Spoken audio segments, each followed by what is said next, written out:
Have you ever heard of a story so strange, so chilling, that it feels more like a ghost tale than a historical fact? Well, get ready, because today we re-diving deep into one of America's oldest and most haunting mysteries. The lost colony of Roanoke. What happened to over 100 men, women, and children who seemed to vanish into thin air? Our story begins in the late 16th century, a time of great exploration and ambition. The famous English courtier, Sir Walter Raleigh, dreamed of establishing a permanent English settlement in the New World. After a couple of earlier, unsuccessful attempts, he sponsored a final, fateful expedition in 1587. This time, it was different. This wasn't just a military outpost, it was meant to be a true colony. A new home. About 115 English colonists, including families with women and children, set sail for North America. Their leader was a man named John White, an artist and cartographer who was also the grandfather of the first English child born in the Americas, Virginia Dare. They landed on Roanoke Island, off the coast of what is now North Carolina. At first, things seemed to go as planned. They repaired the fort left by a previous expedition and tried to build relationships with the local Native American tribes, like the Croatoan people.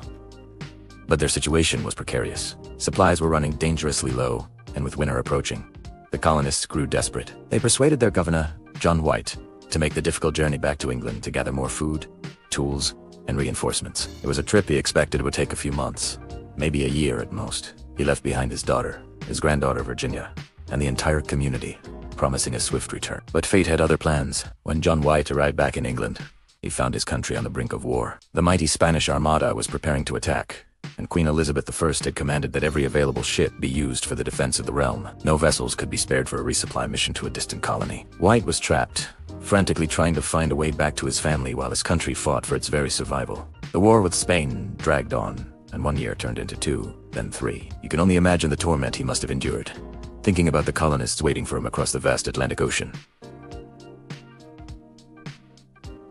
Finally, in August of 1590, 3 long years after he had left, John White managed to secure passage on a privateering expedition and returned to Roanoke. As his ship approached the island, he must have been filled with a mix of hope and dread. He ordered trumpets to be sounded and English songs to be sung, hoping for a joyful reply from the shore. But the only answer was silence. When he and his men landed, they were met with an eerie, unsettling scene. The colony was gone. The houses had been carefully dismantled, not violently destroyed. The entire settlement was deserted. There were no signs of a struggle, no bodies, no skeletons, nothing to suggest a battle or a plague. It was as if the colonists had simply packed up and vanished. The only clues left behind were 2 cryptic carvings. On a fence post near the entrance to the fort, the word Croatoan was carved. On a nearby tree, he found the letters Crow. White knew what this meant, or at least what it was supposed to mean. Before he left, he had arranged a secret signal with the colonists. If they had to leave Roanoke for any reason, they were to carve their destination into a tree or post. If they were in distress, they were to carve the Maltese cross above the name. There was no cross. The message Croatoan seemed to indicate that the colonists had willingly moved to Croatoan Island, which is now known as Hatteras Island, the home of their friendly Native American allies. This seemed like a logical explanation, and White was desperate to believe it. He planned to sail south to Croatoan Island immediately to search for them. But once again, disaster struck. A powerful storm rolled in, damaging their ships and making the journey to the island impossible. With his supplies dwindling and his crew unwilling to risk another storm, a heartbroken John White was forced to return to England. He would never see his family or the other colonists again. He died a few years later, never knowing their true fate. And so, the mystery of the lost colony was born. For over 400 years, historians, archaeologists, and amateur sleuths have been obsessed with this question. What happened to the Roanoke colonists?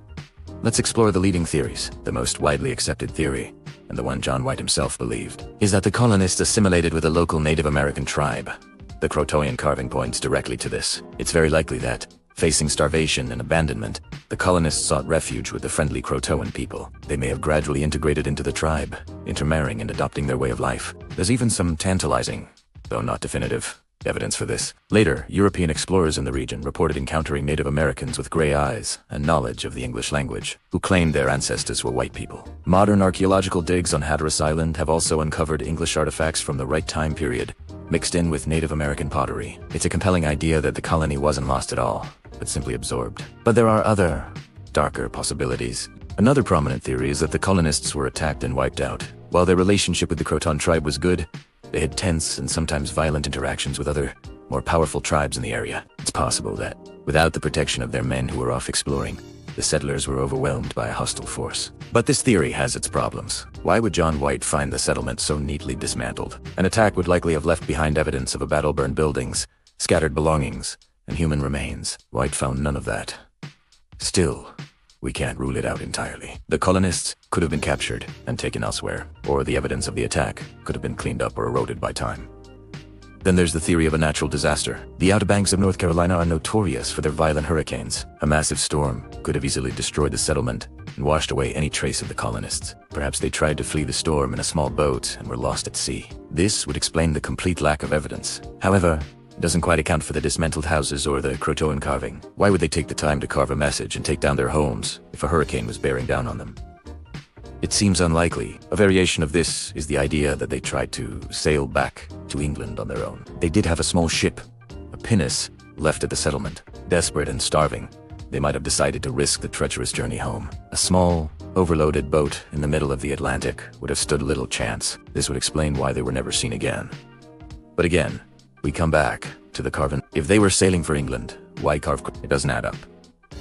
So, where does that leave us? The mystery endures, because each theory has its strengths and weaknesses. The assimilation theory seems the most plausible, supported by the primary clue left at the scene. But without a definitive smoking gun like a European graveyard on Hatteras Island or conclusive DNA evidence, it remains just a theory. The other possibilities, while less likely, can't be completely dismissed. The truth is, we may never know for sure what became of those 115 people. The story of the lost colony of Roanoke has become a cornerstone of American folklore. It is a haunting reminder of the perils faced by the first Europeans in the New World and the vast, unknown continent they encountered. It speaks to our deepest fears of being lost and forgotten. It's a historical cold case that continues to capture our imagination, inspiring books, movies, and TV shows. Every new artifact found, every new archaeological dig brings a fresh wave of excitement and hope that we might one day finally solve the mystery of what happened to the colonists who carved Croatoan and then disappeared from the pages of history. What do you think happened? Did they join the Croatoan tribe? Were they attacked? Or did they meet some other tragic fate? Let me know your theories in the comments below. Thanks for watching, and if you enjoyed this journey into one of history's greatest unsolved mysteries, don't forget to like, subscribe, and hit that notification bell for more deep dives into the past. See you next time.